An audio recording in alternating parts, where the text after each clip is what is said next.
terrible. Dear God, I remember getting one of these from, I think it was Julia Rather when she was working at Nintendo. Yeah. One, even though I was no longer doing freelance or anything. And We I are remember opening it, live. and it was just like, wow, this thing is ugly as sin. It is. It's not a good looking system. No, it's the not. DS Pad is very much like a toy. Yeah, it's just like, and it's just like its whole lines, and it's like there's just nothing attractive about It's this. little more than a It's game. like looking in a mirror with a top screen. Yeah, you're right. It really you know what it does. It feels similar industrial design wise. It feels similar to a game.com. Yeah, I would agree with that. Similar too. I can see that. It does. And then to see how completely they fixed it with even like the DS Lite and the DSi, like those are very nice systems. Yeah, They are. Yeah.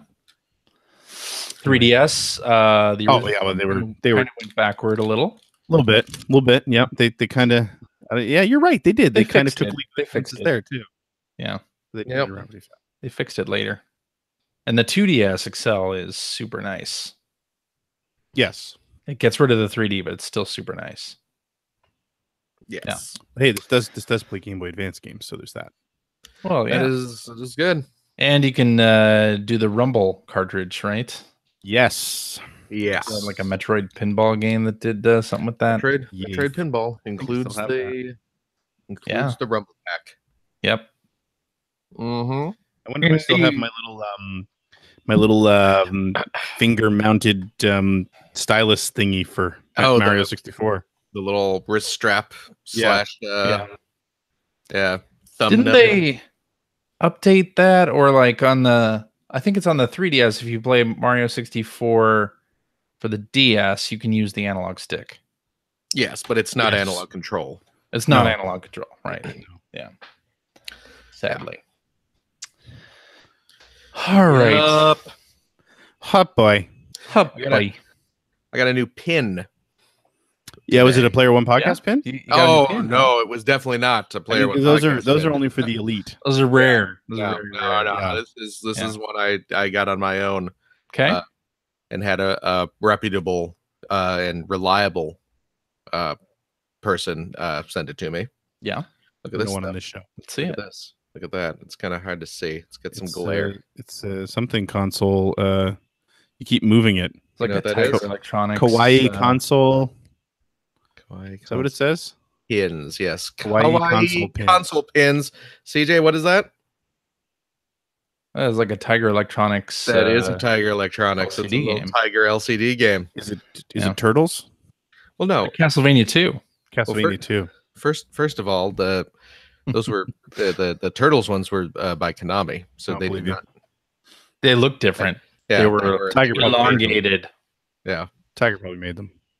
No, those were Konami. So. Konami had their own line of LCD games. You had the like 3 or 4 Turtles. No, I know. I get that. I'm just saying, manufacturing wise, did Konami actually manufacture those, or did they have? I believe they did. I will have to, because I actually have one. I have a couple of them. You should do some research on that, Phil. It'd be a good video. Sounds like effort. I have there was a Star Trek one that they did. I actually have that mint in package. I was at a toy show back when I lived in California. I went to a toy show, and there was some dude there who had a mint in package version of the. He had mints in a package. Yep. Konami Star Trek LCD game for $5. So you better believe I bought it. It almost would have cost you money not to buy it. Exactly. Yeah. So true. Yep. Hello and welcome to episode 608 of the Player One podcast for Tuesday, July 3rd, 2018. I'm your host, Chris Johnston. With me, as always, from Canada, Mr. Greg Seward. Is hot as balls here today. Yeah? Whose balls? Mine.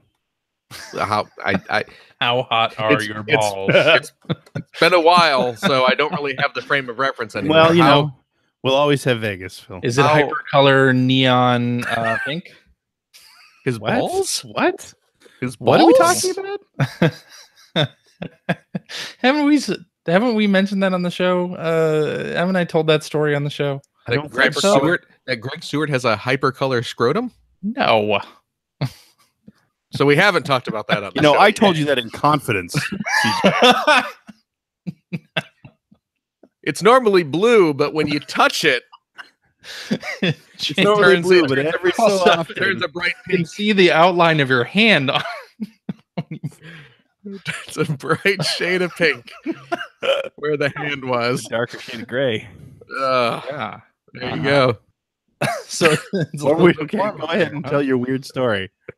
Okay. Yeah, it involves the hypercolor stuff that they made shirts and like Yes. Yeah, we all yes. That's exactly what we were just talking about. Exactly. So I had a hypercolor shirt and I had hypercolor shorts. And let me tell you, that's a bad idea. Yeah. You don't want to wear hypercolor shorts when you're in like junior high age, puberty age. First of all, there's an area of your body. You don't need that age requirement on You don't need the age. Yeah, you don't even need the age requirement. You're just gonna have like a pink area down there. Crotch. Yeah, that's the one. The crotchal area. The groinal area. Your junk. Yeah. So you're wearing what color? Tackle. What was the base color of these shorts? It was like purple. Okay. So you're wearing purple shorts with a big stain on your crotch. A big pink, right there. Just an area of high pressure. Look at this, ladies and gentlemen. Look at this. I've highlighted this in pink for you. So everyone can check this out. And you were what, like 13 at the time? Something like that, yeah. So that is the time when you want the world to be staring at your rapidly changing body. I know. I never wore those shorts to school again. CJ was already 6'6" when he was 13, so that's true. I was, I'm 6'3" since like 10 years old. Jesus so he's walking around. Ridiculous. He's walking around his middle school. And with a big old pink boner. And because of his shorts, his height, I mean that's like right in everyone else's faces. You have all these, you have all these short junior high kids walking around. That's right. Bumping into your giant neon crotch. Yep. So bad idea. Joining us from the great state of Washington, Mr. Phil Theobald. Hello. Hi. Were the shirt? Did you get hypercolor change armpits? Always. Oh, of course, yes. Okay. So yeah. So hypercolor is just that's a terrible idea. Awful idea. Yeah. Why did science do to us? I never had a hypercolor. Oh really? I never had hypercolor clothes. Yeah. You're lucky. The closest I had were a pair of gloves, a pair of winter, like big, thick winter snow gloves that had a design on them. Was it Transformers? I think it was like a generic robot. I don't. GoBot. There was it was an unlicensed. I think it was some sort of unlicensed space scene or a robot or some sort of science fiction motif. Those gloves were great that did the color change. Yeah. I don't remember these gloves that did a color change. But I mean, it was. Well, they revealed the design. It was like a mug where you pour coffee in, and it. Yeah, but it was cold activated. Little tip for you: those mugs, don't put them in a dishwasher. No, because it stops them from working. Well, or it just melts the plastic coating and makes them completely and that too useless. No, well, but if this episode's not entitled Greg's Hypercolor Balls, I'm going to be very disappointed. You should definitely say the title that you want during the show, so there's no way that I can ignore it. Yeah, that's just it. Just like last week when you had an idea that I didn't use. Yeah, well, no, that idea came up. I thought a big do is much better. A big do is good. Don't get me wrong. Don't get me wrong. Yeah. So, all right. Speaking of a big do, yeah. You hear about that Fortnite rocket launch thing? No, they did. I did. Well, they did another one of those in-game events. I think Greg, you were talking about this last time, but there's a new season coming up for Fortnite.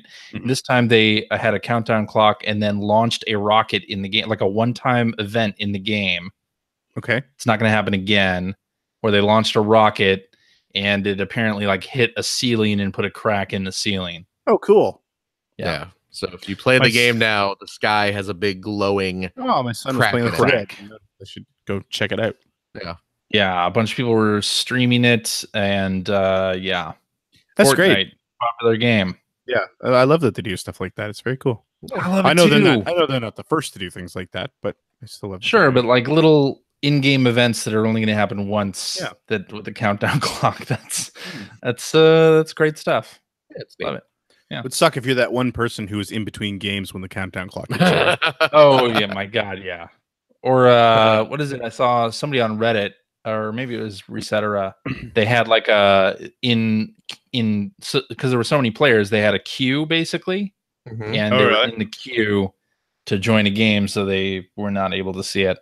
Fortnite players are mad after being killed during the epic rocket launch. Oh, where are you seeing? Is this CNN? No, The Verge. Oh, okay. Yeah, and if you died, then you wouldn't be able to, look at the cool so there rocket. you go. Some people missed out because they were killed mid-event. I mean, that's the game, though, right? It's still still battle royale. Anyway, Showtime is doing a Halo TV series. Yeah, Didn't they talk about that way back at the reveal of the Xbox One?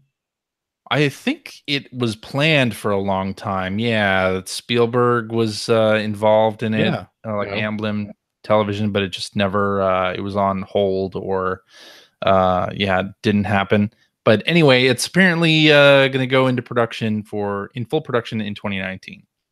So, neato. Have they missed now? Have they missed the window for Halo popularity? Maybe this will up the Halo popularity.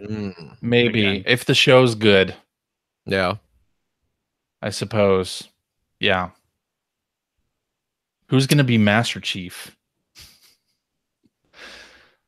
Does it matter? Pratt. I'm sure both of you guys care a whole lot. Who's going to play Master Chief? Is he going to take off his helmet? Does it matter? Does it matter? I'm guessing probably a stuntman with someone else dubbing a voice over it. How about that? Possibly. Yeah. Yeah. Yeah. Hey, speaking of Fortnite, going back to that. Yeah. You're bad at this. Yeah. Remember when we were speaking of Fortnite 4 minutes ago? Yeah. Let's just go back to that real quick. PUBG has withdrawn their lawsuit against Epic. Because there was no way they were going to win? Because there was no way they were going to win, and they use Unreal, so they kind of have to be friends with Epic in some way. Funny how that works.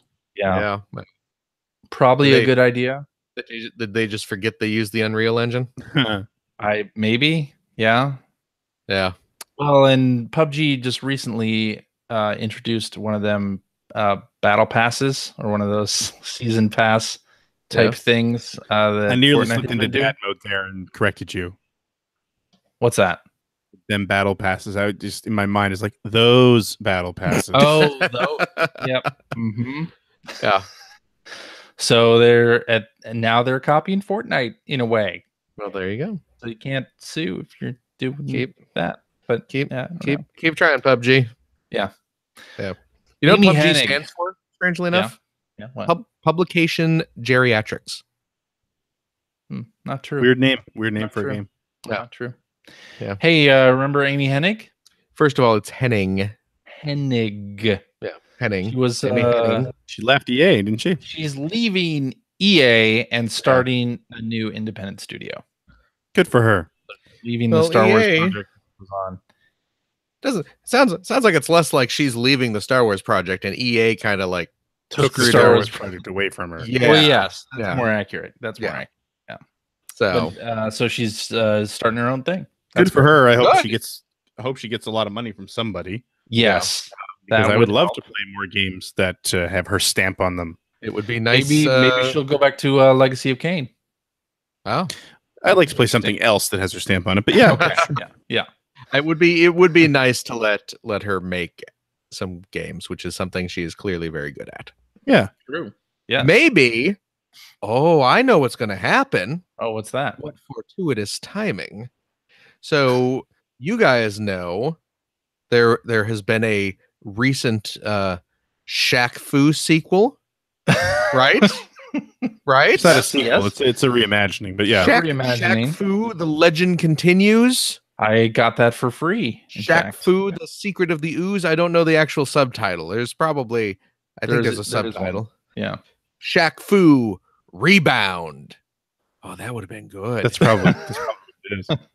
I don't know, but what's your joke? What's the joke that you're gonna? Well, no. What Amy Hennig, what she needs to do is return to the franchise that got her into games. Because you know what her first game was? What's that? Amy Hennig's first game. True story, by the way. You can look. This is verifiable. You can look this up. Her first game was a Super Nintendo game entitled Chaos in the Windy City. Michael Jordan. Yeah, I was right. But you'd have to go back to EA for that. No! Oh, EA, what have you done? That's the problem. Speaking of know what she got till it's gone. Speaking of Shaq Fu, yeah, Flashback 25th Anniversary Edition is out there. How does that tie into Shaq Fu? Yeah, Shaq Fu was made by Stealthian Software. Was it? Really? What the hell? How does that tie into Shaq Fu? Come on, man. What?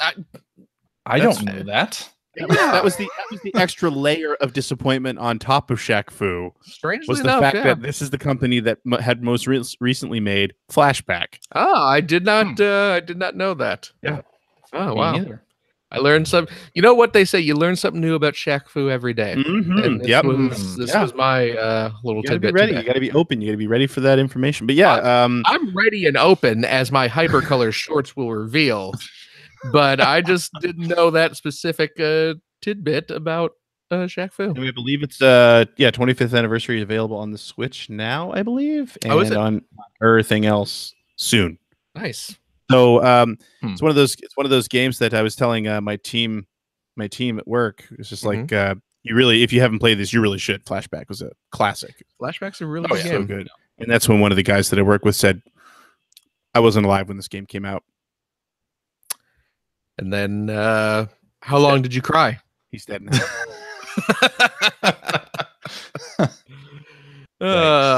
17 when that game came out. Oh my goodness, yeah. Anyway, yeah, we're getting old. Getting. That's cute. So it's been a solid decade since we got old. Yeah, CJ. I guess so. Let's going back to Fortnite.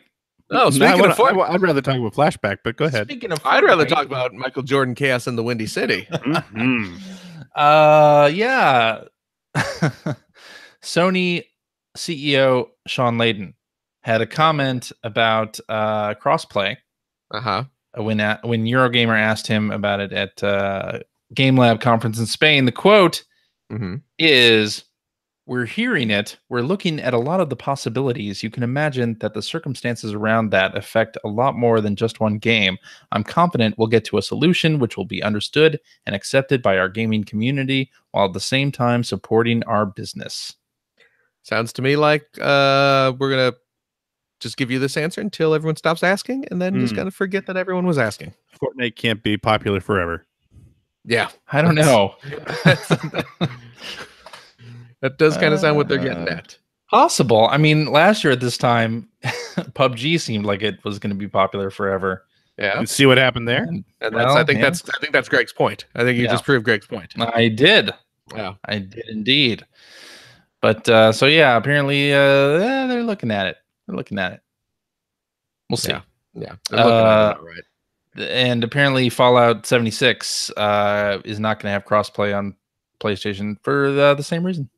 Yep, there you go. So there's another one. Now you know what system to buy it for. Yep. Xbox One and PC, I guess. PC. A PC, yeah. There you go. All right, let's talk Overwatch for a second. Okay. And I want to talk about this because they revealed a new character. I don't know if you saw the reveal. He came in like a wrecking ball. His name is Wrecking Ball. Well, his nickname's Wrecking Ball. His name is Hammond, and he's a hamster in a big mech that is also a ball that can roll around. Yeah. Now, is this one hypercolor? No. Okay. Although they'll probably put skins in loot boxes, and maybe one of those will be hypercolor. There you go. Listen up, Blizzard. Yeah. And the great thing about it, there's a developer video with Jeff Kaplan of the Overwatch team, and explaining their new character edition, and it's just hilarious to me. Yeah.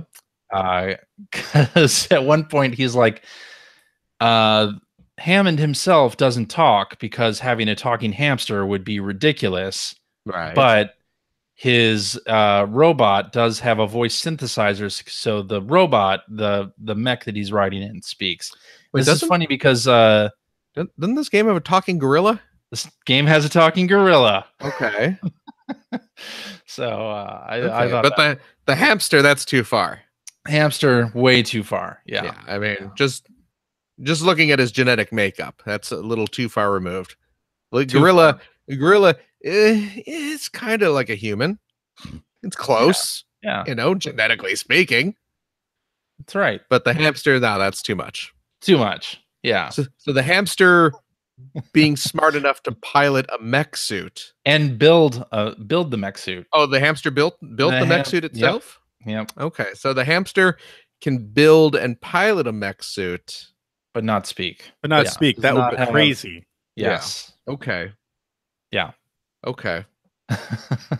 So you should check out that. If you're not going to take video it seriously, that poor hamster, after going through all the effort of designing it, building the blueprints, doing all the engineering, procuring all the materials, going through the intensive Smelting the labor, alloys, putting it together, programming the mech. He can't even sit back afterwards and just kind of do, that was a job well done. He can't even say that.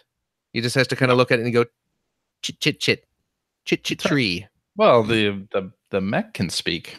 Mech's got a little computerized voice. So did the mech say like thank you after it was built? Probably. Thank you. Watch the video.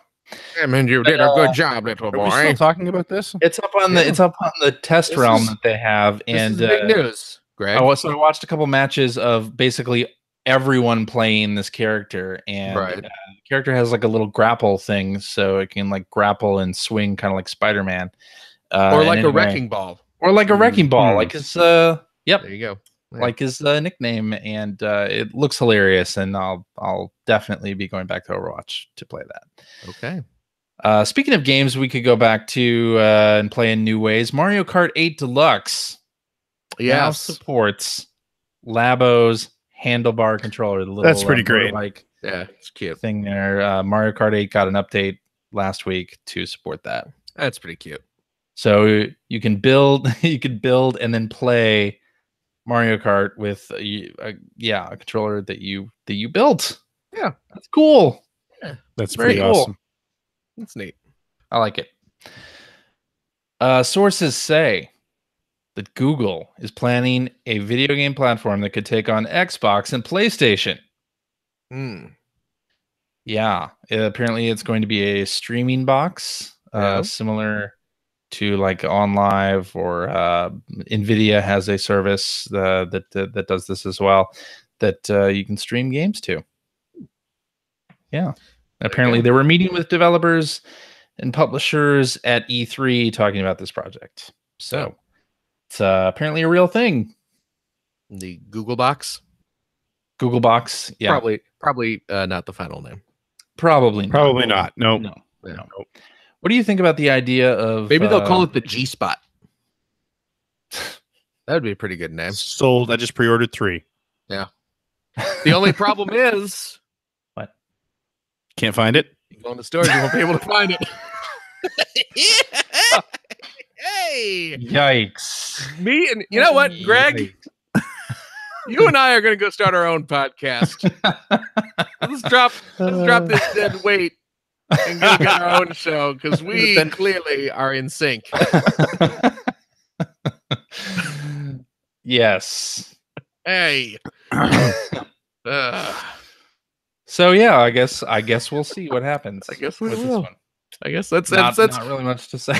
I guess we'll see what happens. Is kind of kind of America's response to everything these days. I was gonna say, yeah. Yeah, I guess we'll just see what happens.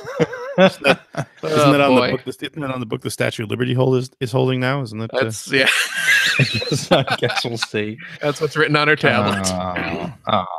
Yeah, that's Yeah. Most news stations just kind of run that down at the little. That's the Chiron. It's just their standard. Chiron. That's the.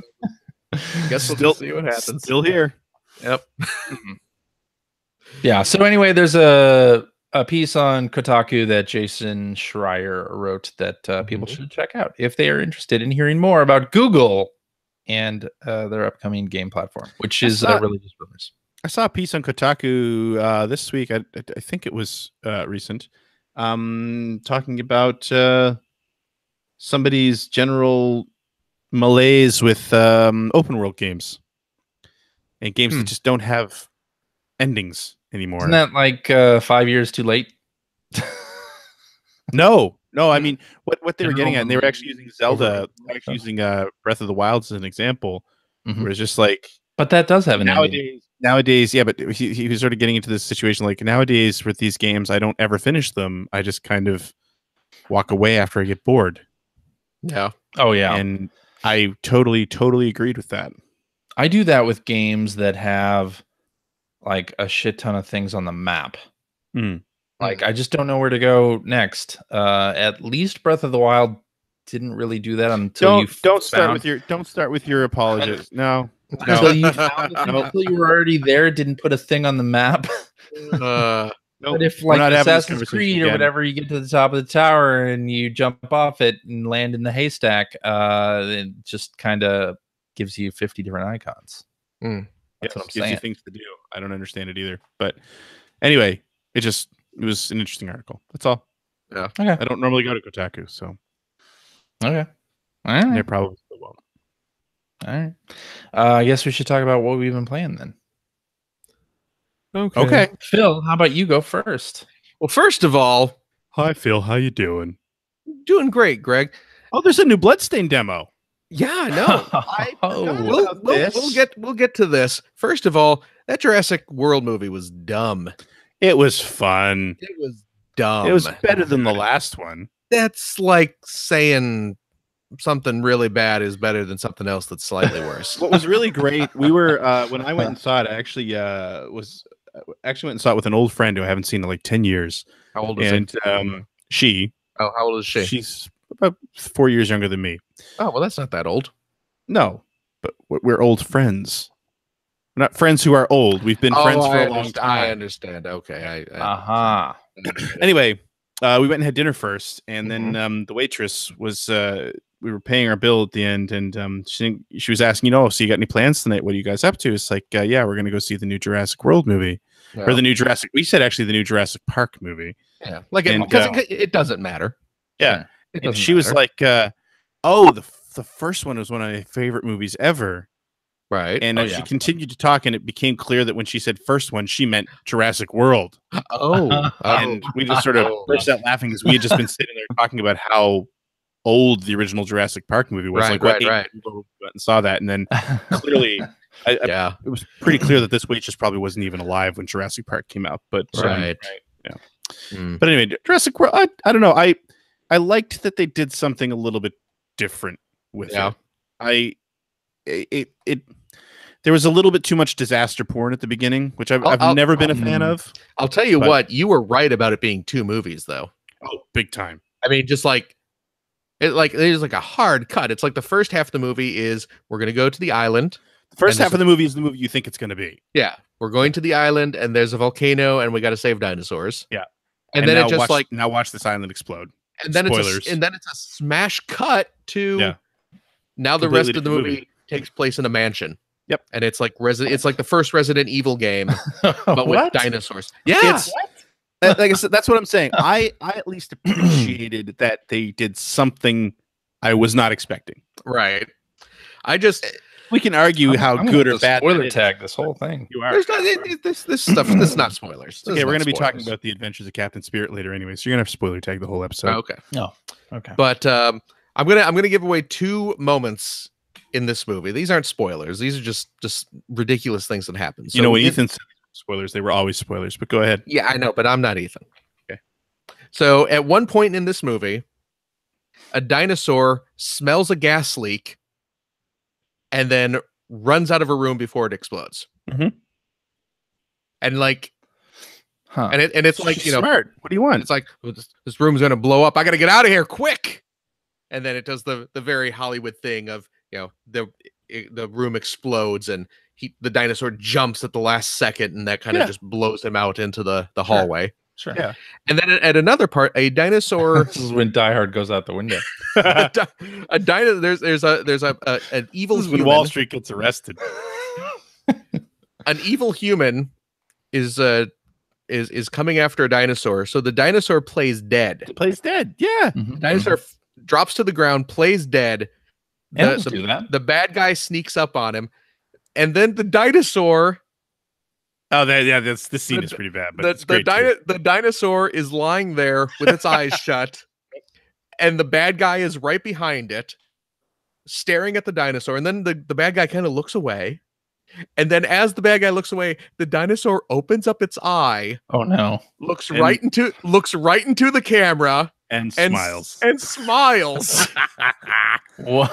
Okay, so and then the bad guy turns around again, and the dinosaur quickly shuts its eye and goes back to playing dead. I am gonna say, okay, What? The dinosaur playing dead. Yeah. That makes perfect sense. Are there not other animals? Are there not other animals that play dead? You know what though? They don't mug for the camera On a movie-going public that has I'm seen talking commercials about for dog animals. food where the dogs smile. I think they're going to be fine. The other thing is too, I will benefit What? the doubt.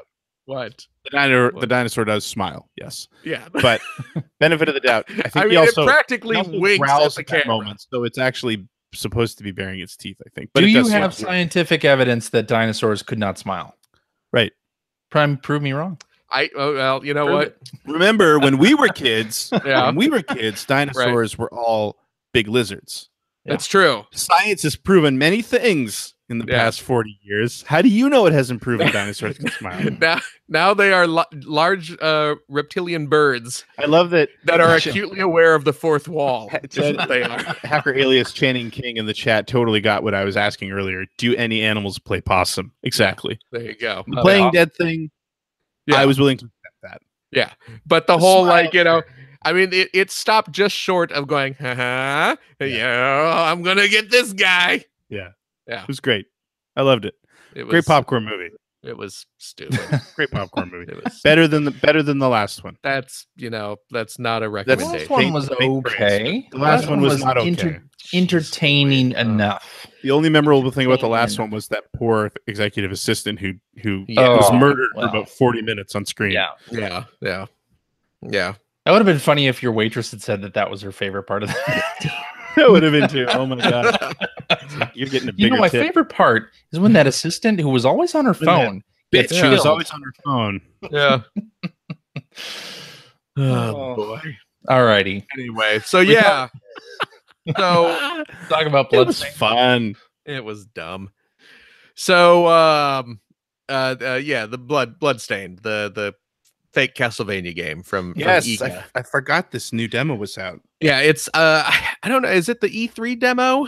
That's The I new think that's E3 what demo? it was called. Yeah. Okay. So the backers, if you backed this game at I believe the $60 or higher tier. Yeah, I think if you're like the backer that's going to get a copy of the game, basically. Right, yeah, if you're getting the physical copy. Yeah. Yeah. Which I am. I believe I threw in $60 just to get the physical copy, but yeah, you get the demo version on Steam, and I redeemed my code and was playing through it. And Now, the I last played demo through was the quite demo. nice. The last demo was quite nice. Yeah. It's still quite nice. It's still Cool. very, very good. I am really enjoying it. It looks fine. Did you play Curse of the Moon yet? We talked about We that. talked about it on last the week. I'm show. sorry. Yes. I finished about that game. Yeah. I played through Curse of the Moon, which is outstanding. Yeah. And yeah, I played through the demo of this. And yeah, I really enjoyed the previous demo. And I really enjoyed this demo as well. It's got a weird kind of visual aesthetic to it. Yeah, it's taking kind of the it's really trying to emulate the style of the 2D Iga Castlevanias, right, in 3D, and it's mostly successful. Yeah, it seems like it's having a little trouble deciding on an art style. Like it doesn't really feel cohesive, but I mean, whatever. But it plays really nice.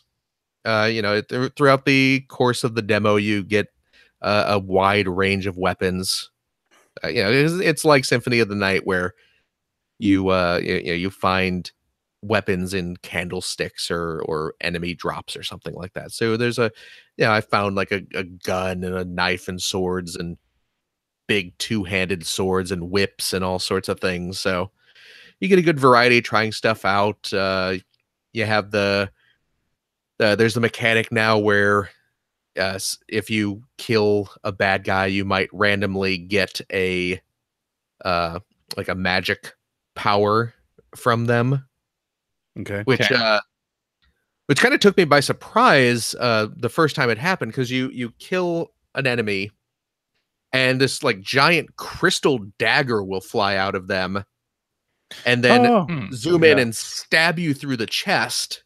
Well, that's how you get powered up. Yeah, and did that happen in the previous demo? I want to say it did. Okay, because I had forgotten about that because it happened and I was just like, what the hell? Did I just get killed? Did something fly out of an enemy and kill me? Because you're getting stabbed through the heart with a crystal dagger that's about the size of you. But no, that's just giving you some magic. Where you can summon enemies or things like that. Yeah. But so you get a good variety of those throughout the demo that you get to try out all the different magic spells and stuff like that. And it's the demo maybe took me an hour and a half to play through. There's like two bosses. One is a big, impressive kind of graphic showcase set piece boss fight, and the other one is more of a kind of one-on-one duel with another human. But it's good. I was bummed when it finished because I just wanted to keep playing it. I'm really enjoying it. It's always a good thing in a demo. Yeah. Yep. My kid was, Finn sat and watched me play the whole thing, and he was like, "Oh, is that it?" So he was kind of disappointed. So, it's good. I'm enjoying it. I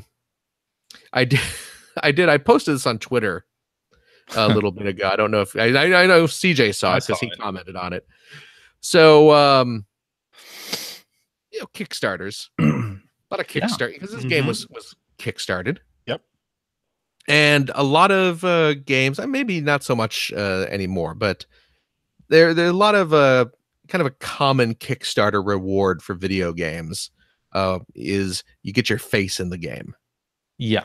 You've seen that. There's a lot of games that have that. It's like, oh, get your image in the game. And and what a stupid reward that is. It's a stupid reward because all it does, the only thing it does is break the immersion of the game. The screenshot you posted is a great example of that. I need exact thing. Yeah. Go check out my Twitter real quick, Greg, and look at this, because there's one part where you're going through this castle, and the background of the castle just has a lineup of portraits, and it's all portraits of it's all like photographs. Nothing else in the game is a photograph. Everything's all like a 3D. Oh God! Right? Wow. It's all photographs of people, and it's all photographs of people who are regular people with like modern hairstyles and modern glasses that just does not mesh with the aesthetic of the game. And then they take these people's pictures and they Photoshop them in period clothing. So you just have like a worst. Yeah. And so you just have these random goons. Yeah, just like and all I've seen are dudes. It's all just dudes. Yeah. I haven't seen any women portraits. It's all like, dudes with shitty beards and stuff like that. Yeah. In badly photoshopped Victorian clothing, in gaudy looking picture frames that just look slapped on your background texture. There's no shadows or anything around them to make it look like it looks exceedingly out of place. It really does. Really way stupid. out of place. And the screenshot I posted, just has some dude with his hair like hanging in front of his one eye, and and I'm sure he's very proud of that. Oh, I'm sure he's very proud. And then the picture next to it, the picture next to it is someone's cat. The cat picture fits in better. Because of course it does fit in better. And, the cat does fit in better, but it still looks really friggin' stupid. It does. And it's like, who is this benefiting? This reward benefits one person. Yeah. You're playing through the game and it's like, oh, look, there's me. It benefits no one.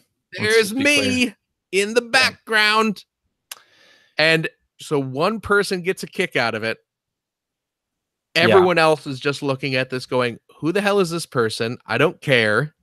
Exactly. And all it's doing is breaking the mood of the game. So I like my solution.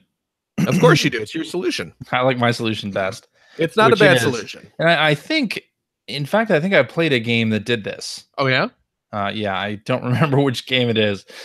But in the options and settings, it had backer content and a toggle on or off. And by default, it was off. So it wouldn't show that stuff if you didn't want to see it. And if you were a backer and you wanted to see that, you could toggle it on and get all of the immersion breaking photos that your heart desires.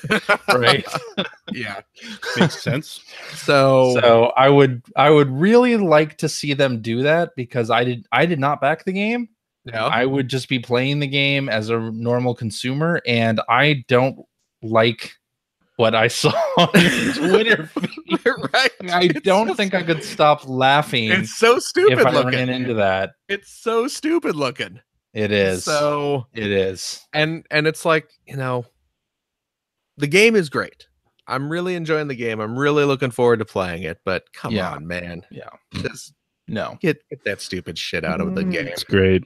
Don't love it. Yeah. So hopefully they'll reconsider that as they're getting closer. Add that toggle, please. Yeah, seriously. Add that toggle. Seriously. Add that to taco. The only other I'm not going to talk about it because I know you guys don't care, but just this week. Talk about games that others don't care about, Phil. Please. Yeah. Well, no, it's mine. It's Minecraft. You guys been doing that for months. Yeah, that's true. I'm going to do it again. It's Minecraft. So I'm, there's not much to say other than, again, my son and I have been going nuts. He's like getting super into Minecraft now. So we've been just playing and exploring and having lots of little Minecraft adventures. Yeah. That would be completely boring to describe to anyone other than myself and my son. Who? No, please go ahead. No, please. because go ahead. Because you know what? I don't want to subject you to what you subject us to every week. I want to hear about this. Exciting. No, well, here, let me ask you a question. Okay. So you're playing together. We are. Are you playing Switch and Xbox? Well, no, we are just or PC and we're just playing on Switch. We're not playing a multiplayer game at this point. We're just playing it on Switch. I'll sit and handle the controls for a bit, and he'll kind of tell me where to go or what. So you're doing the handoff. Yeah, and then sometimes I'll hand it to him, and we've he's very excited. We built a nice little house for him, and we found kind of near the house we found a lava flow, and we were able to get some water in there to form some obsidian, which is a very rare element in the game. Sure. And we had to, and you have to get a diamond pickaxe to mine that. So we had to go digging underground to find the diamonds. And then we got the obsidian. We were able to build a pathway into the nether, which is like Minecraft's version of hell. So we were exploring there and all the crazy monsters. So he's having a blast with this game. And yeah, a lot of time this week spent on that. So much that I did not even get a chance to play yet. I double dipped on Ys VIII. Ys VIII nice. just came out on the Switch this week. Yep. And I picked it up on Switch, perhaps foolishly thinking that I would have more opportunities to play it. You know what you should do? Portable, but Finn's been on with Minecraft. Buy a second Switch, and then you wouldn't have to worry about that. Oh, that seems a perhaps a bit of overkill. You have an Xbox One with Minecraft. I do. You can link your account, right? And That's you can true. just pick it up on Xbox. And I don't know if you know this, but the Xbox has an excellent feature called Copilot that allows you to use 2 controllers to control 1 player character. Oh yeah, right. I forgot about so that. you don't even have to like hand off the controller. You can just like take over, or first I'd have to buy a second controller. Okay. And you know what? I thought for sure you'd have the creeper and the pig controller. I did not buy a second controller, and to be honest, handing a controller back and forth, that like 3-second action is better. When Finn hands me the controller, does not seem like it's worth $70. Okay. Okay. I think Yeah. So, but yeah, I but you could play Xbox and Switch if you wanted to. You could play. You could really play together. Oh yeah, for sure. Well, I have it on PC as well, PC so I can Switch. I could do that as well. But right now we're just kind of having fun, just playing the single controller couch co-op. I don't know what you want to refer to that as, but but we're having lots of fun with that. But yeah, I really want to dive into Ys VIII. But yeah, I haven't had a chance to yet. But boy, game's getting kind of messed up. I don't know if you've been following this at all. Wasn't Ys VIII the one that needed to have the patch afterward? Yeah. So but they didn't retranslate the whole game. They only did certain sections, right? I don't know, actually. I do not know the extent of them of how much they had to retranslate, but it's a Falcom game. Yes, developed by Nihon Falcom, who make outstanding games. Now the Ys series is usually, when it comes out over here, Xseed has been the company that has been publishing it here in the States. Yeah. But for some reason, Xseed did not handle Ys VIII. Instead, NISA has gotten publishing rights to it here. And so they when NISA got it, they did the terrible translation of the PS4 version, the Vita version. And then they had messed something up, like the PC version missed its release date, I think by months, because they had some problems with it. And then they had to retranslate chunks or the whole thing. I don't know which. But then the Switch version comes out, and there was some free DLC that you could get as well for it. But if you start playing the Switch version and download the free DLC, the DLC causes the game to crash. Oh no! So they had to remove the DLC from the shop. Feels like something QA would have caught. And then they had to send out a little their fix right now. Well, they're obviously working on a patch, but their fix for all the people who already have the DLC installed is, well, all you need to do is just delete your game data. Yeah. And delete the DLC. Hope you haven't played too many hours. Yeah. And and then for the people who bought it digitally, you have to delete the whole game and then re-download the whole game, which is like, I think 14 gigs. So that's their big solution right now. All right. Just your 14 gig game, re-download your 14 gigs. Sure. Just, 14 gigs is actually kind of small. Well, you know what though? Is it though? I mean, comparatively, sure, but I mean, come on. Yeah. So yeah, so I mean, NISA, I don't know, what kind of stooges they have running that place, but I really hope that all the blunders that they've had with Ys VIII convinces Falcom to just stick with Xseed in the future. Yeah, because what a mess this game. Because this game is good. Yeah, it doesn't deserve all this nonsense that kind of overshadows the fact that it's actually a good game. So, yeah, that's it. What about you guys? Greg? I finished Mega Man 7 this week Oh, on the Super Nintendo. Congratulations. I really hated that game by the end. Yeah, it's not a great game. No.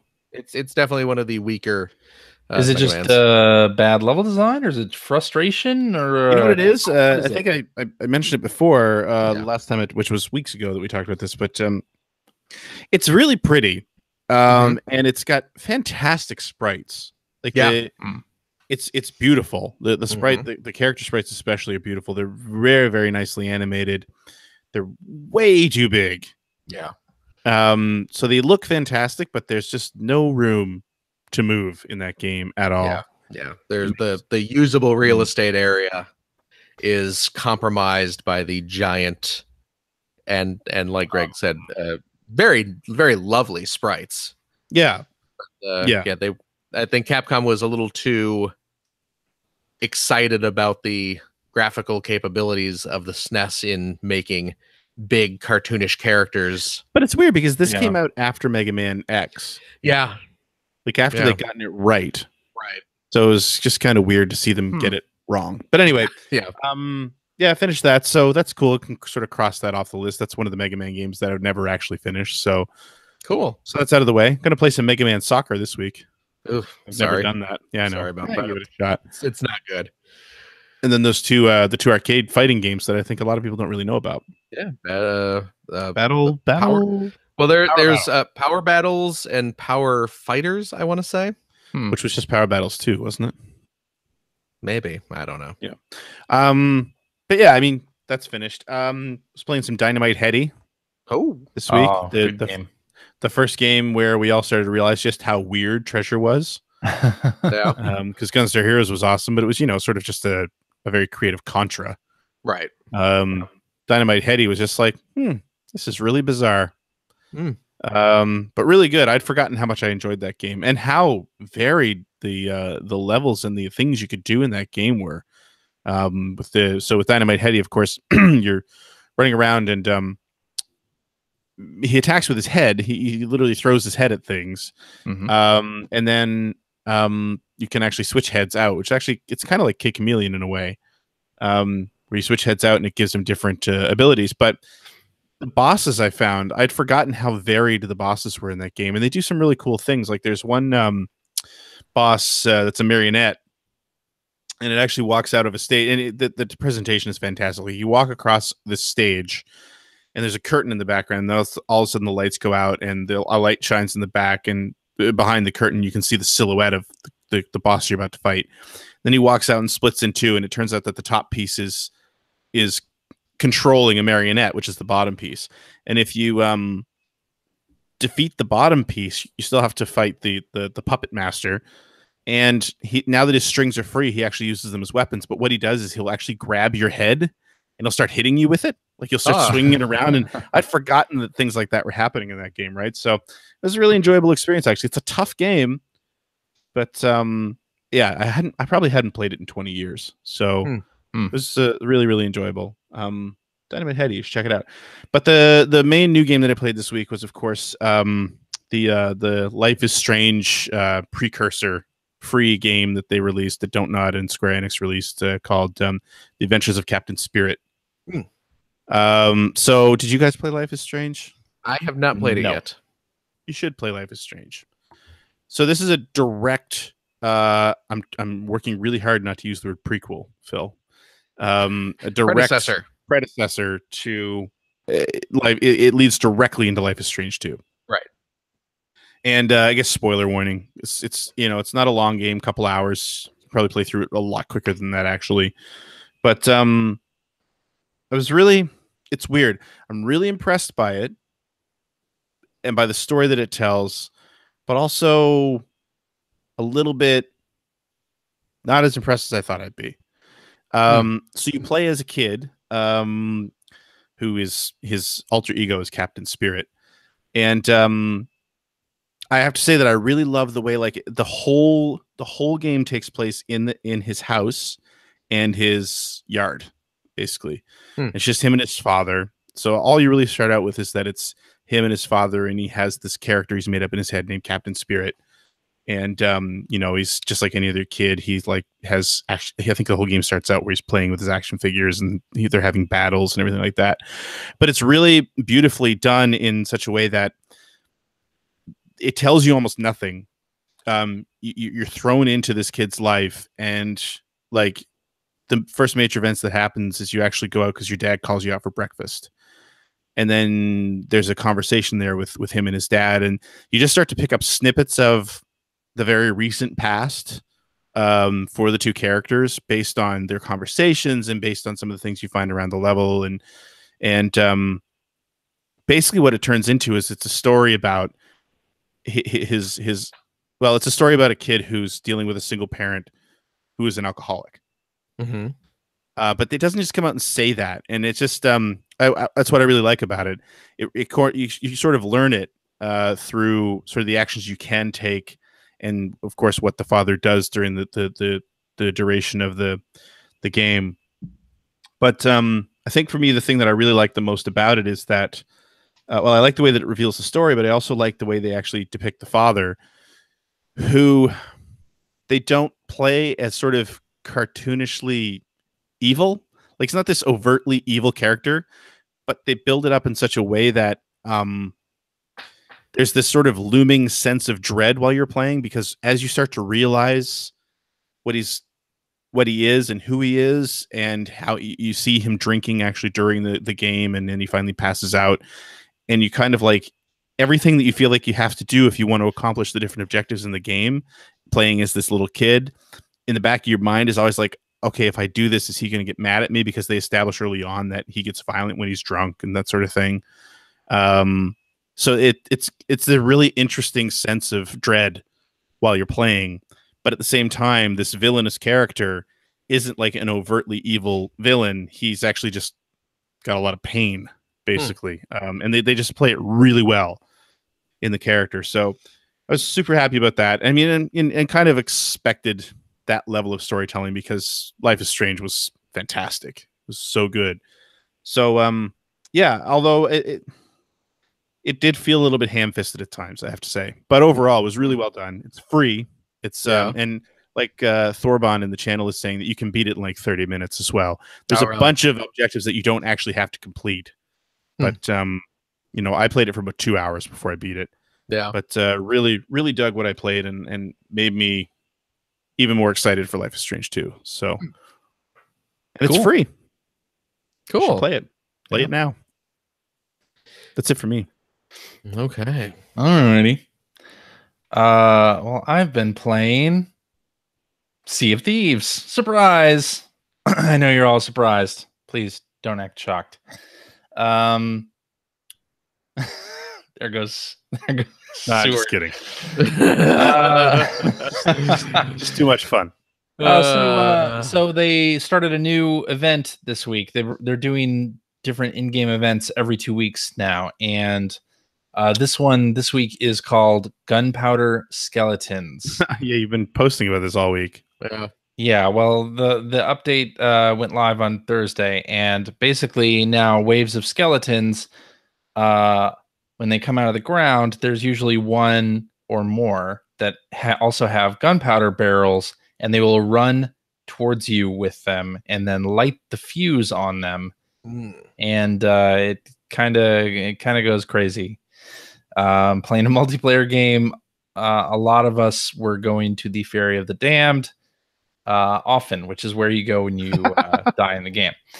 So You can get special commendations in the game, which earn you another currency in the game you can use to purchase event items, basically. And this is not a currency that is also offered as a microtransaction or anything like that. It's just given to you if you are doing the event. Oh, cool. Okay. So, this week it's skeleton weapons. So it's like a sniper rifle, a blunderbuss, and a flintlock that all made of bone. Are made of bone. Yes, and a sword that looks like a scabbard that's really like rusty as well. So those you can buy with doubloons that you get from blowing up skeletons in different groups in different ways. So some of them are very easy. You only have to like blow up a group of 3 with a barrel that's being held by a skeleton. Some of them require a little more work. So in one of the harder ones, you have to blow up a group of 5 skeletons on a skeleton fort while another crew is on the island also. So this is to encourage cooperative play, but good luck getting another crew to cooperate with you on a skeleton fort, which if you complete the skeleton fort and get the key and open the vault, you get a lot of loot. Still haven't done that. So next time we play, if there's a skeleton fort up, I swear we will go do the fort with you. You and your friend Mike? Me and my friend Mike will totally do that. But it's funny how just the addition of gunpowder barrel or skeletons toting gunpowder barrels has added so much like chaos to the game, and it's just so much fun to play. Even alone, if you're a solo player, you can finally do Order of Souls quests, which are basically defeating waves of skeletons to get a captain's skull. At the end of it, you can do those very easily as a solo player because now you have the gunpowder skeletons as a big target that will also blow up other skeletons that are in the area. So it's nice. And one of the additions they made to the gunpowder barrel is you can light a fuse on it as well. That's a 5-second fuse. So you can light something, drop it, and it'll blow up without you having to shoot it. The other thing you can do is if you're carrying a gunpowder barrel, you can douse the fuse as well. So you can light it and then douse it so you don't have to make it explode, and you can make people freak out that way. It's kind of fun. Yeah. Cool. So anyway, that's been really fun. I know. One of these days, maybe Phil, you'll play. Yeah, we'll go sailing, and it'll be good. What are you doing tomorrow? Let's play. I don't know. Okay. I don't know. I'll think of something. Don't worry. Okay. It's funny. Right. Tomorrow, as we record, is Canada Day. Tomorrow, as we publish this, is America Day. Ooh. That's a good point. Yes. Look at that. Indeed. We planned it that way. We did plan it that way. Yeah. Not really. No, not really, but no. I've also been playing a little more Paladins on the Switch. There's an event in that game going on as well. And I bought a battle pass in Paladins. Come on, man. I did it. Yep. Bought it. Because like Fortnite, it's a free to play game. They want you to buy that battle pass to get those rewards as you play. And if you don't buy the pass, it like extends the amount of experience that you need for level ups, and there aren't as many rewards. You can buy the battle pass at any time, by the way, and still get the rewards that you earned, but you don't get them until you pay.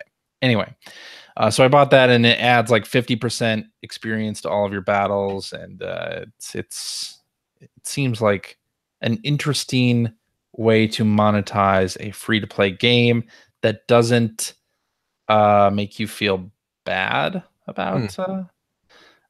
And I know, Fortnite, what is it?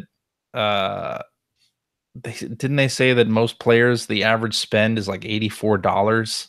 Like if you're a player that has spent money in Fortnite, you've spent an average of $84 or $5. It's crazy. Anyway, it's all because of battle passes. Is that the Mario music?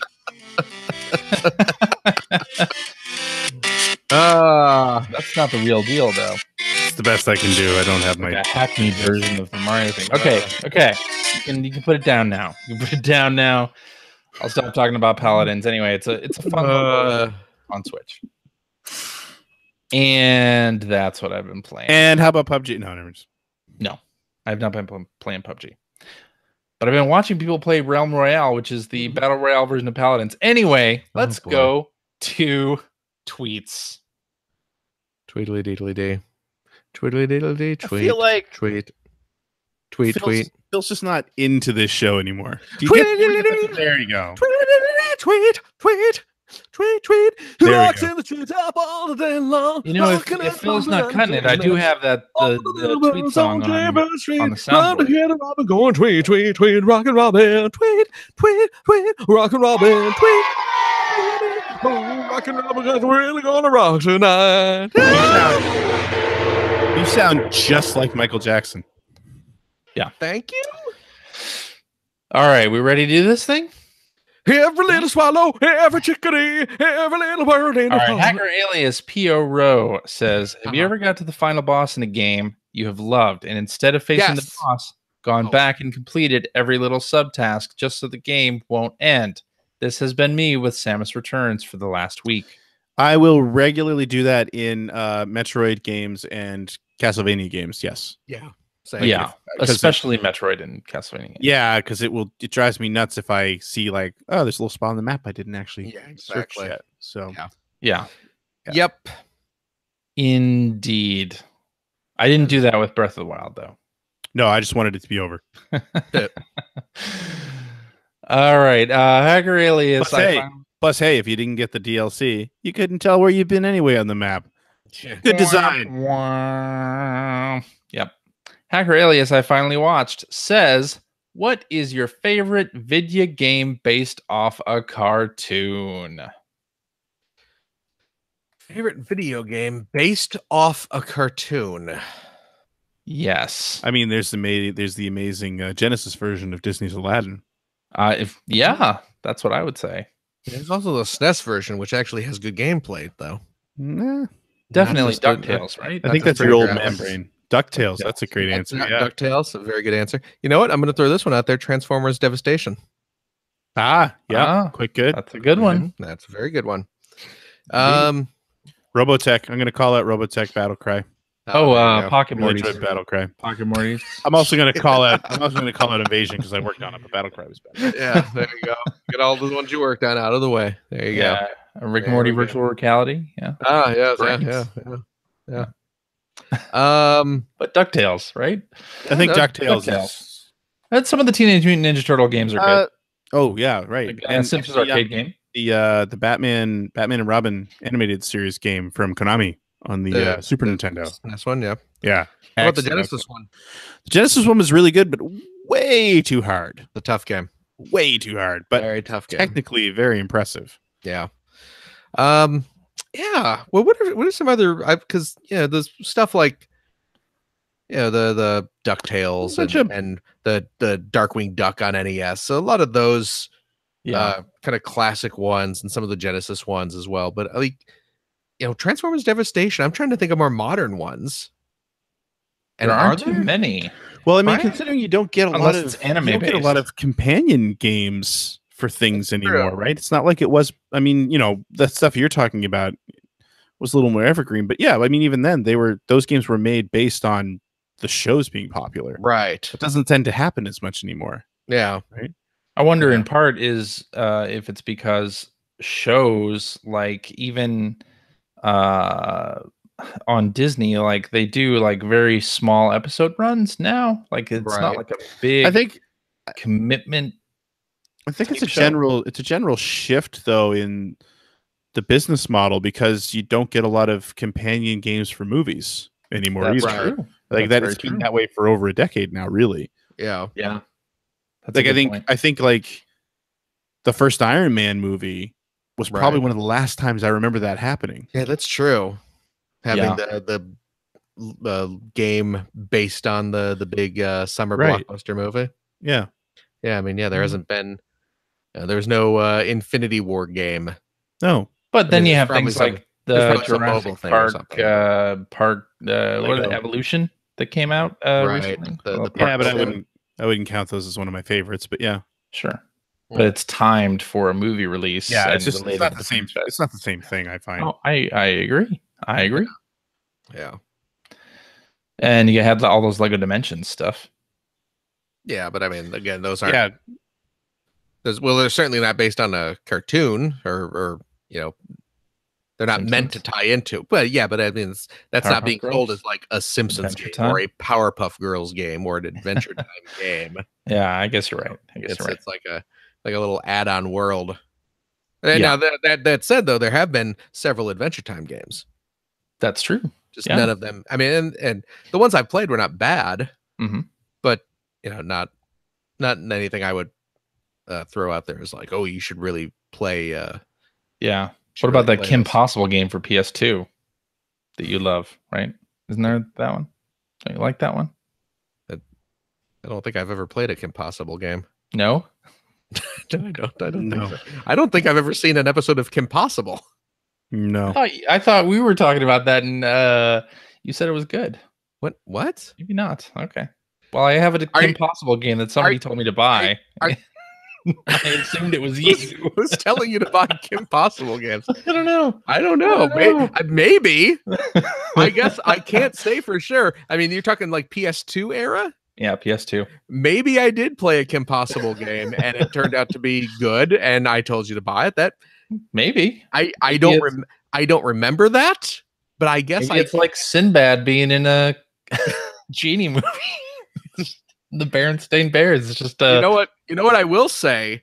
I will say there were 2 Game Boy Color games that were based on the Sabrina the Teenage Witch animated series. Did Ethan review them for us? No, well, you know what they are? They're Way Forward games. Yeah, and they always did a great job with the and they were both very good little Game Boy Color platformers. And I remember learning about this because this is again we talked about Pocket. Is it Pocket Games? What was the Zeph Pocket Games? Yeah, Pocket Games. The Zeph one. And Pocket Games, as we discussed this a couple weeks ago on the show, Pocket Games was every 3 months or 4 months, Ziff would put this out, and it was done entirely by freelancers. Yep, pretty much. It's one of my major sources of income after I moved back to Canada. Yeah, and back in the day, like I was reviewing a couple games for Pocket Games. And whoever was in charge of it asked me if I knew anyone else who could review games. And I said, oh, my wife, she can play, she likes games and she's a good writer. So Dana ended up reviewing a couple games and they said, well, here, give her these. And they handed me the Sabrina the Teenage Witch games because I guess they figured, sexism. So, give those to the girl to review. Yeah. And I took the one home and she was playing it. And after playing it for like an hour or so, she calls me into the room. She's like, Phil, could you play this game for a little bit and tell me what you think? That's cheating. And I was just like, why? What's the deal? And she's like, because I think it's good. And she was very, very confused because, we were just kind of like, well, this is going to be garbage. And she's and I played it and I was like, whoa, wait a second. This is actually really fun. Like the graphics are nice and the animation's really good. And like, it's a fun game. What's going on? She's like, right? It is. It's fun, right? And I'm like, no, it is. And then, I noticed the developer and was like, oh, well, that explains it. Right. Yeah. It's the Shantae people. They make good stuff. They do. That's true.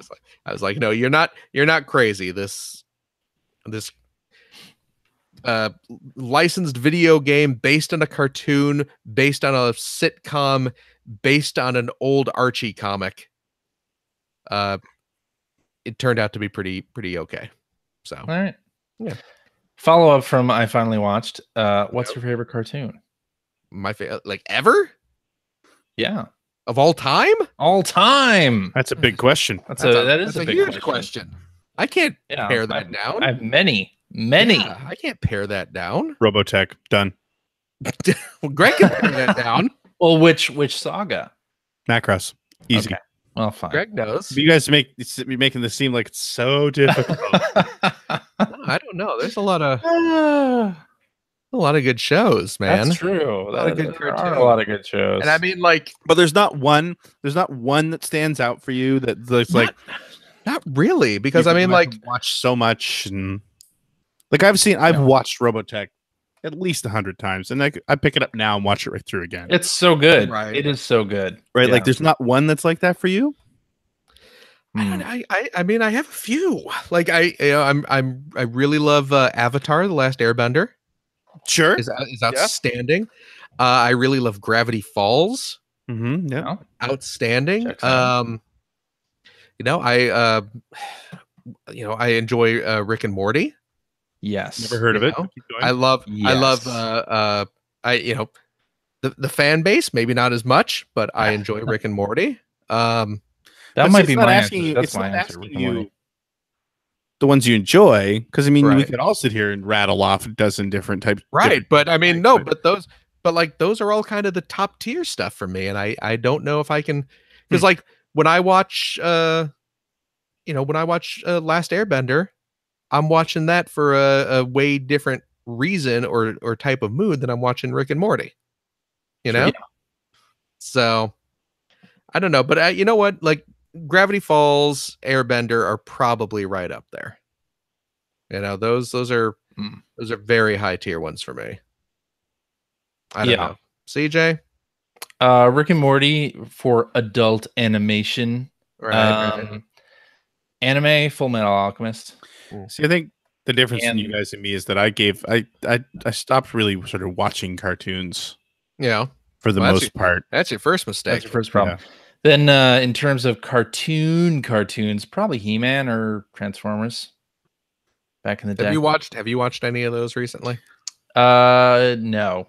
I mean, they're not. But I know they're not good. They're not good. But back in the day, they were my favorites. Yeah. I mean, for me, like Transformers the movie. Oh yeah. Again, could watch that over and over again, and also classic Looney Tunes, easy. Oh yeah, of course. Like the classics. The classic. I've never been a Tom and Jerry fan, but CJ's always been really into Tom and Jerry. You like Duck Season, Rabbit Season, or what is it? The Bunny of Seville, I think it was called. Rabbit of Seville. Rabbit of Seville. Yeah, classic. That's great. No, the old Looney Tunes shorts are amazing. Yeah, really good stuff. So, and like everything Hanna-Barbera did in like the 70s. Sure.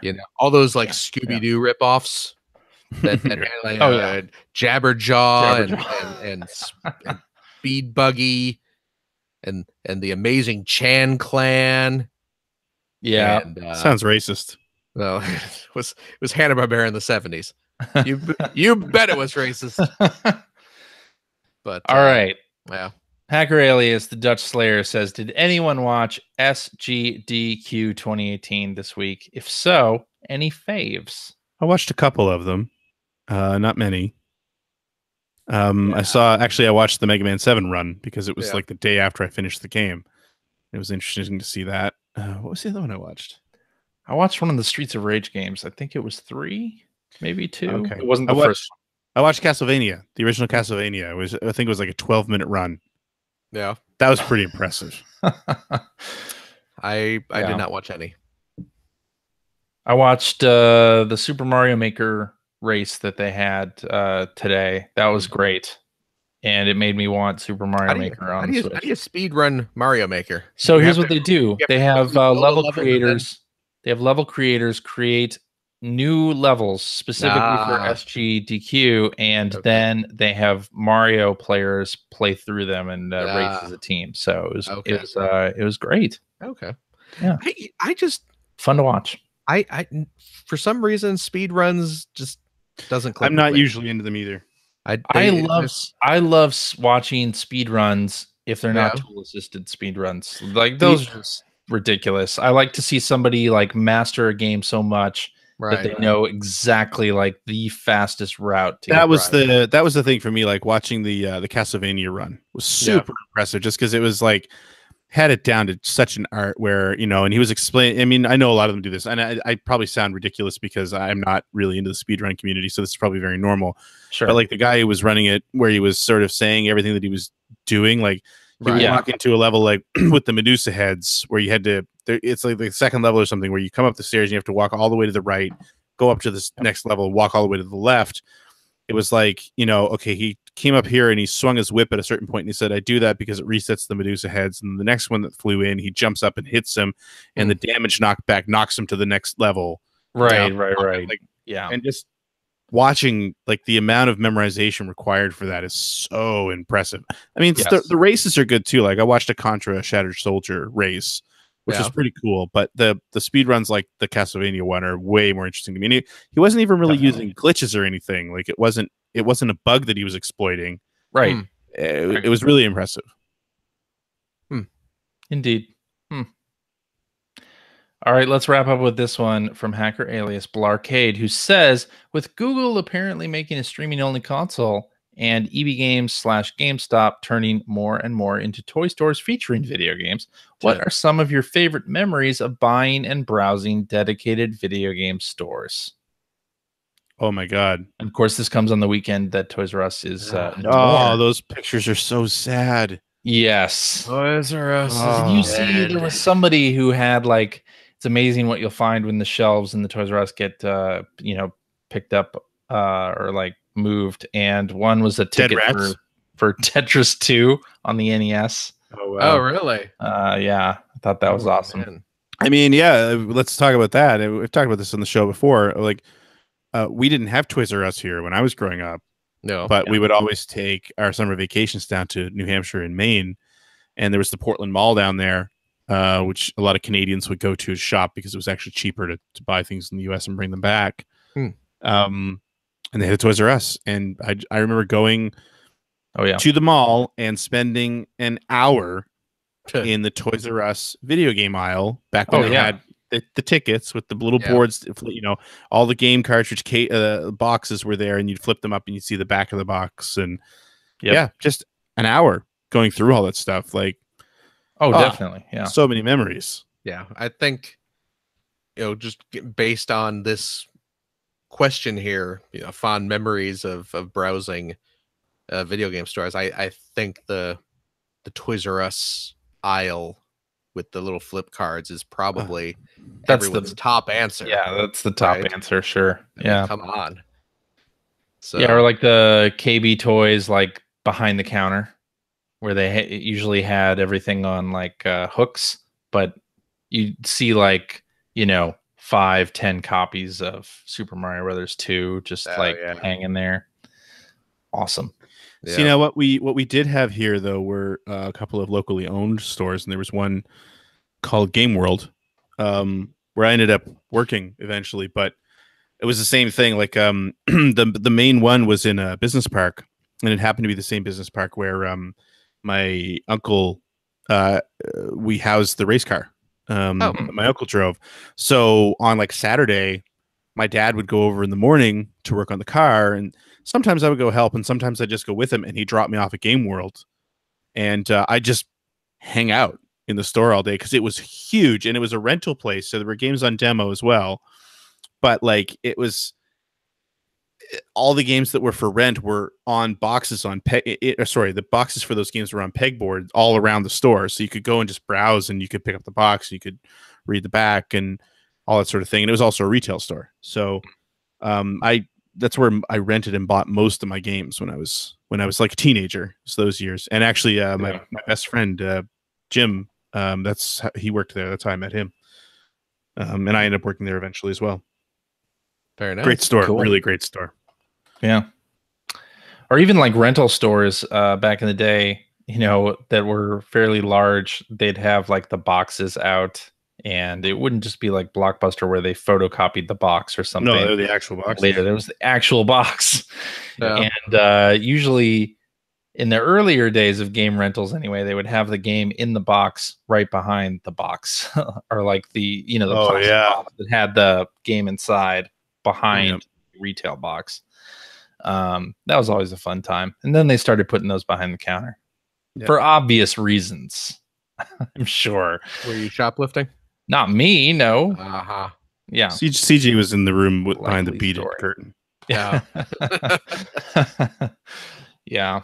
But like going to Japan the few times that I did in the early 2000s, and the buying video game experience there versus here at that time was a lot more like the olden days, where they would just have stacks of games that you could pick up and you were holding the exact copy that you were going to walk out of the store with. It wasn't go up to the counter and ask the person to hand you a copy of the latest game, right? Right. Or even if buying a system, you'd pick up the box and it wouldn't have like the bungee cord with security device on it that is digging into the sides of the box. It was a very different experience, and actually very nice to see that in Japan. I don't know if it's changed, may have.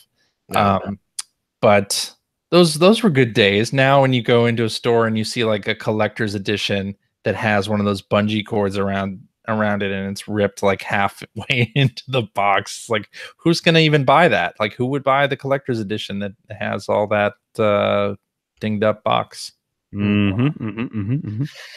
Anyway, that's all I'm saying. I want a fresh box.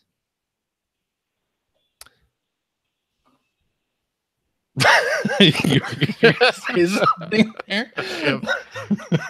What else can you say beyond that? I mean, you look like you have something to say, Phil.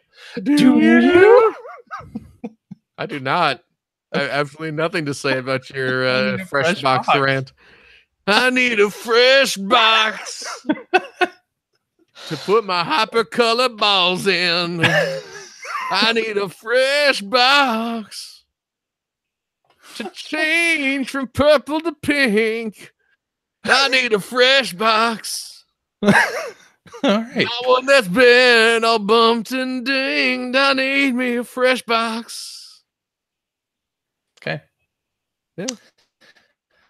Alrighty, and that is our show for this week. Thank you very much for listening. If you have a question for us or would like to comment on something you heard, you can direct that to @P1Podcast on the Twitters, or you can go to our internet website at player1podcast.com. There you'll find our contact information.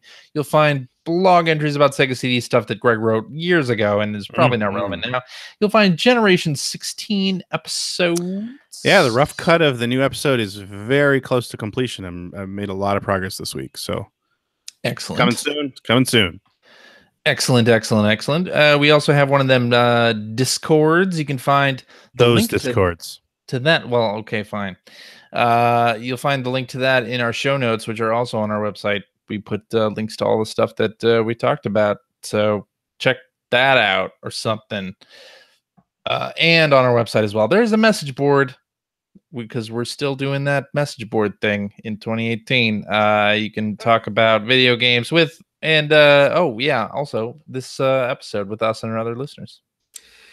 If you'd like to subscribe to the Player One Podcast, you can do so by visiting player1podcast.com or by loading up the Apple Podcast application. You can also head over to the App Store and invest $1.99.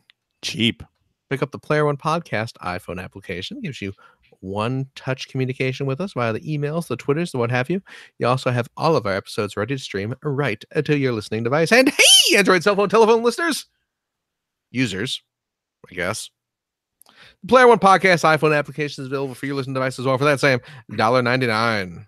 Also cheap. Find that right there at the Amazon Android Marketplace. We're also on Stitcher Radio. You can like us on Facebook. You can watch us live or check out archived videos of our show on the youtubes.com/P1 podcast. Follow our Twitter account to see when we'll be doing our next live show.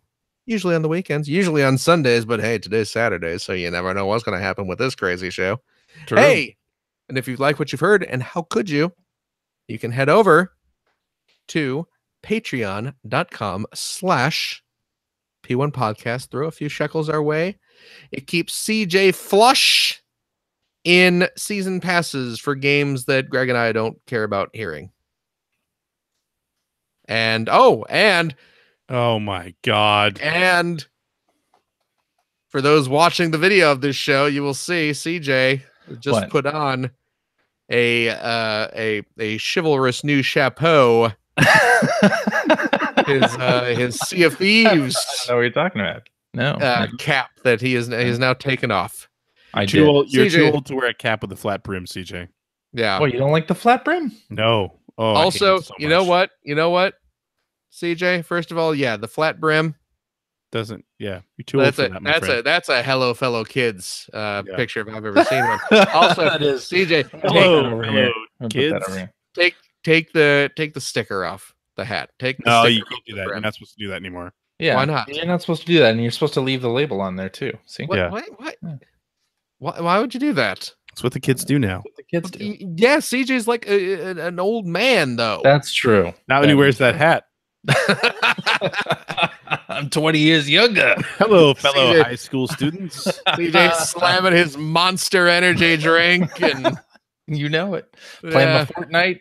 You got your packet of Gamer Fuel cheese puffs, Monster Energy drinks, and his loot boxes, and his flat brimmed cap. To the extreme. You just don't understand him, man. You're too establishment. Yeah.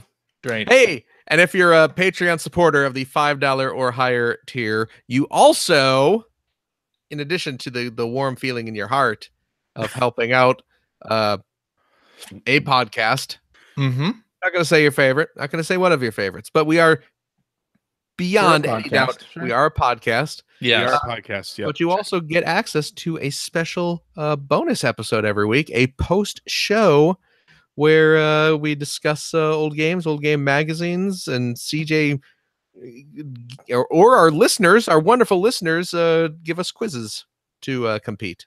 We have another really good one tonight. Oh, is this a listener one or is this a you one? It's a listener one. Oh, yes. How lovely! Excited. It's Canadian video game Jeopardy. So get ready. Wow! In honor of Canada Day. Oh wow! It's gonna be good. My people. Okay. This is gonna be an embarrassing night. Oh man. Oh boy. I'll take all about Nintendo for 2 loonies, eh? Right, Greg? Is that accurate? Are we Greg? done yet? Are we done yet? Are we done yet? I don't know. We haven't plugged. Sorry, you have a couple bucks left over. Head over to generation-16.com where you will find the Patreon link to help support Greg Stewart's outstanding web series about North America's favorite second banana, the Sega Genesis. Next game for the next episode is actually the first game made in Canada for the Genesis. Really? Oh man! So there's a hint, folks. And hey, if you like Player One podcast, and why would you? Or more importantly, if you like things that are entertaining, whoa! If we got something for you, want to come hang out with us in Vegas? You know you do. Las Vegas, Nevada, USA. Yeah. A lot of stuff is legal there, so you definitely want to come hang out with us there. Mm-hmm. We are going to be in Las Vegas this October for Scoop Fest 2018. Again, the great and funny as hell folks over at Matt and Mattingly's Ice Cream Social podcast. They're hosting their Scoop Fest this year from October 11th through the 14th. The 11th is going to be the special VIP night where we're all going to go hang out at the Tournament of Kings at Excalibur. Yep. And then the following days are going to be live comedy, improv, podcast, awesome people, fun. Vegas is great. We were there last year, had a blast. Yep. And we're super stoked to be going back this year. Head over to heyscoops.com/scoopfestvegas. And you'll find all the information about it there. You can get your tickets. You got early bird tickets on sale now. You can book your hotel at the fabulous Orleans Hotel and Casino, and you can get a nice discount if you use the coupon code AIC10. So, yeah, come on out to Vegas. It's going to be a hoot and a holler. So we can't wait to go, and we hope to see you there. CJ. Yeah. Thank you so much. Thank you, Phil. Okay, let's rein it in a little there. Okay. Buddy boy. Gregory. Yo. Thank you so much. Thank you, Phil. That's how you do it. That's how you thank someone, CJ. I said thank you, Phil. Respectfully. Thank you, Phil. Yeah, there we go. And thanks, of course, to our lovely listeners. And I guess we'll see everyone next week. Sounds good. Bye-bye. Bye, everybody.